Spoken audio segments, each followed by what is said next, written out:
на 4 часа дня проголосовало 16 820 избирателей, что составляет 18,5%.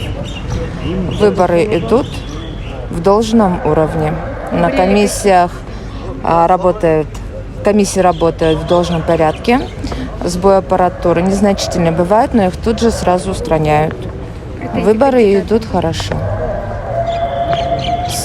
Претензий к комиссиям от кандидатов не было.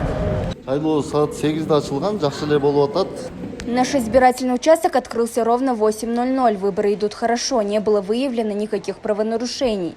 Мы выполняем свою работу ответственно, а также поток избирателей тоже хороший.